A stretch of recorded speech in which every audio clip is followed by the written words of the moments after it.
19वां अध्याय। पृथु के 100वें अश्वमेध यज्ञ में इंद्र द्वारा यज्ञ अश्व का अपहरण।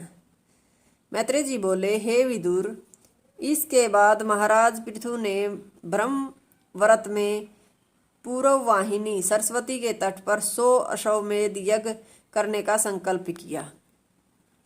99वां यज्ञ निर्विघ्न समाप्त होने पर उन्होंने अंतिम 100वां यज्ञ आरंभ किया।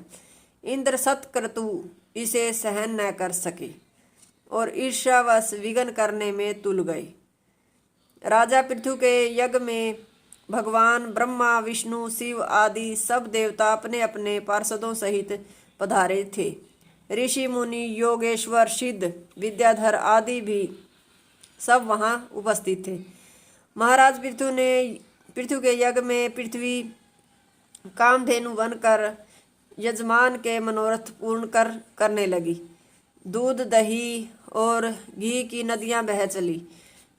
वृक्षों ने सभी ऋतुओं के भांति भांति के फल पुष्प उत्पन्न कर दिए। समुद्र ने रत्नों की भेंट की। पर्वतों के अधिष्ठाता देवों ने चतुर्विध भक्ष्य, भोज्य, चोष्य और लेह्य अन्नों में अनुपम स्वाद भर दिया। लोकपालों ने नाना प्रकार की वस्तुएं भेंट दी। इस प्रकार महाराज पृथु का वैभव देखकर इंद्र उसे सहन न कर सके और उन्होंने नाना प्रकारों से विघ्न करना आरंभ कर दिया। 100वें यज्ञ का आरंभ होते ही इंद्र ने पाखंड का रूप धारण कर चुपके से यज्ञ अश्व का अपहरण कर लिया। महर्षि अत्रि ने इंद्र को आकाश मार्ग से जाते देखा और पृथु पुत्र से कहा, देखो वह तुम्हारा अश्व लिए जा रहा है, उसे जीत कर अपना अश्व ले आओ। जब पृथु पुत्र खड़ा रह कहते हुए अश्वहर्ता की ओर झपटे तो उन्होंने उसे जटा और भस्म धारण किए देखा एवं धर्मात्मा समझकर उस पर बाण नहीं छोड़ा। अत्रि ने पुण्य पृथु पुत्र से कहा, अरे यह यज्ञ में विघ्न करने वाला पाखंड रूपधारी नीच इंद्र ही है, कोई दूसरा नहीं, इसका वध कर डालो। यह कहने पर पृथु पुत्र मारे क्रोध से रावण पर जटायु के समान इंद्र पर झपटे।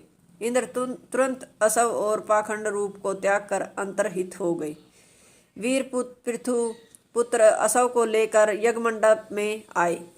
पृथु पुत्र के इस अद्भुत कर्म को देखकर मुनियों ने उनका नाम विजिताश्व रख दिया।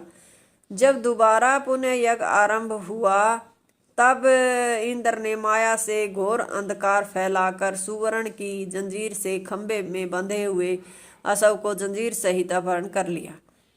अत्रि के कहने पर जब पृथुपुत्र ने इंद्र का पुनः पीछा किया तब वह पुरुष नरकपाल नर मंजरी धारण किए दिखाई पड़ा।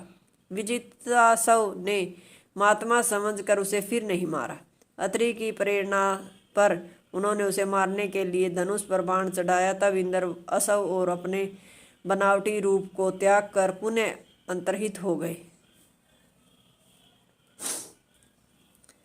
विजिताश्व पुनः अश्व को लेकर यज्ञ मंडप में आए। इंद्र द्वारा छोड़े गए उक्त रूपों को वाममार्गी, कापिलिक आदि ने जीविका कार्य ग्रहण किया, जिससे संसार में बहुत सा पाखंड फैल गया।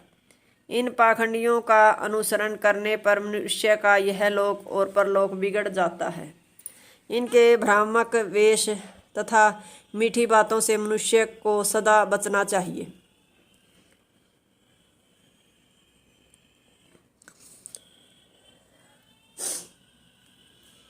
इन पाखंडों को इंद्र ने फैलाया। यह जानकर महाराज पृथु को बड़ा क्रोध आया और वह स्वयं इंद्र को मारने को उद्यत हुए।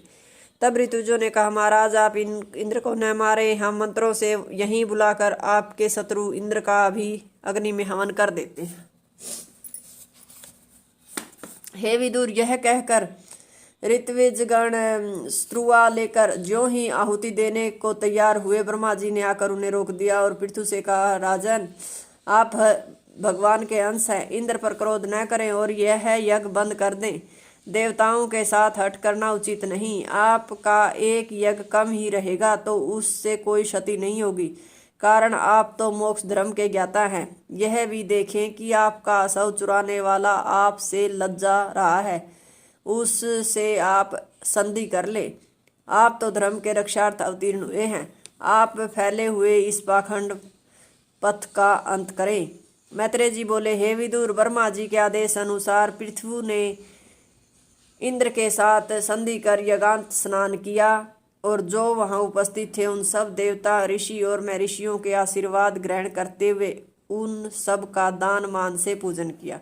चतुर्थ स्कंद का 19वां अध्याय समाप्त। हरिओम तत्सत।